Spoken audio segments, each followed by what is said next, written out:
ভাঙড় রীতিমতো বঙ্গ রাজনীতির আলোচনার কেন্দ্র, আর ভোটের ভাঙড় উত্তপ্ত হবে সেটাই স্বাভাবিক।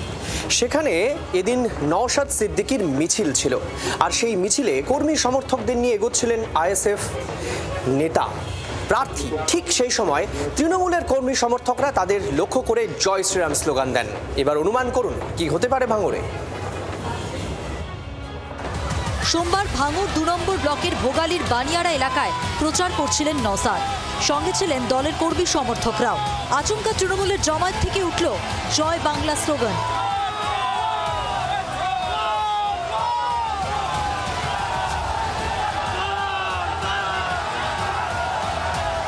বিজেপির জয় শ্রীরামের কাউন্টার হিসেবে জয় বাংলা স্লোগানকে বেছে নিয়েছে তৃণমূল।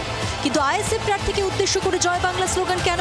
নওশাদের বক্তব্য, আসল উদ্দেশ্য ছিল তার প্রচারে বাধা দেওয়া। জয় বাংলা স্লোগানটা সমস্যা, এটা জিতে পারে, কিন্তু কথা হচ্ছে যখন শিডিউল প্রোগ্রাম, সেই প্রোগ্রামকে বাধা দেওয়ার জন্য এই লোককে জড়ো করে আমাদের যারা কর্মী আছে তাদেরকে হামলা চালানো, এটা কীভাবে হবে? একটা কর্মী মেরে নাক ফাটিয়েছে, আমার গাড়িতে ইট ছুঁড়েছে, ভাগ্যপুরম কাছে লাগাই এরা কাজটা ভাঙতে হবে। রফিক খানের নেতৃত্বে এটা হচ্ছে। প্রশাসন ছিল, সব দেখেছে। আমরা নিশ্চিতভাবে নির্বাচন কমিশনকে জানাবো, প্রশাসনকে জানাবো। তৃণমূল কংগ্রেস সরকার সাহেব বুঝতে পেরে গেছে তার হার অনিবার্য। যতটা পারে আমাকে হ্যাকেল করতে চাইছে, তবে এইরকম করে নওশাদকে আটকাতে পারবে না। ভাঙড়ের মানুষ নওশাদের সাথে আছে, খান চিহ্নের সাথে আছে। ২১-এর ভোট থেকেই আইএসএফকে বিজেপির বি টিম বলে আসছে তৃণমূল। গত বিধানসভা ভোটেই ভাঙড় হাতছাড়া হয়েছিল তৃণমূলের।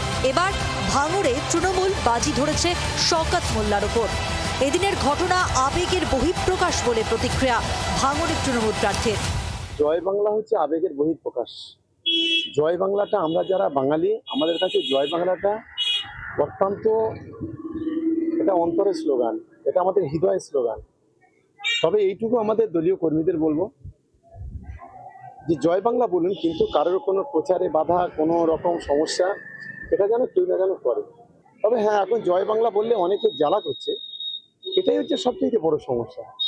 আমরা বাঙালি, আমরা জয় বাংলা বলবো না কি জয় পাকিস্তান বলবো? বাংলার আওয়াজ, বাঙালির আবেগ, জি ২৪ ঘন্টা।